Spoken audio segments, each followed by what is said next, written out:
হ্যাঁ, একটা আমার জীবনের ওটাই সব থেকে বোধহয় ফেলিওর।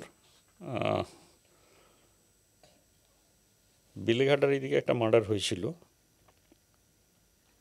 আমি তখন হোমিসাইড স্কোয়াডে। তো একটা ছেলেকে ধরেছিলাম খবর পেয়ে, প্রচুর জিজ্ঞাসাবাদ করেছি, অনেক কিছু করেছি, ব্রেক করতে পারিনি কোনোভাবেই।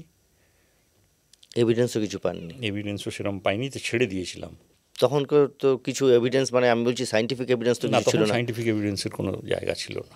মোবাইল ফোন ছিল, কিন্তু ওই হতো না, মানে ট্র্যাক বা করা বা ইন্টারসেপশন কোনোটাই হতো না।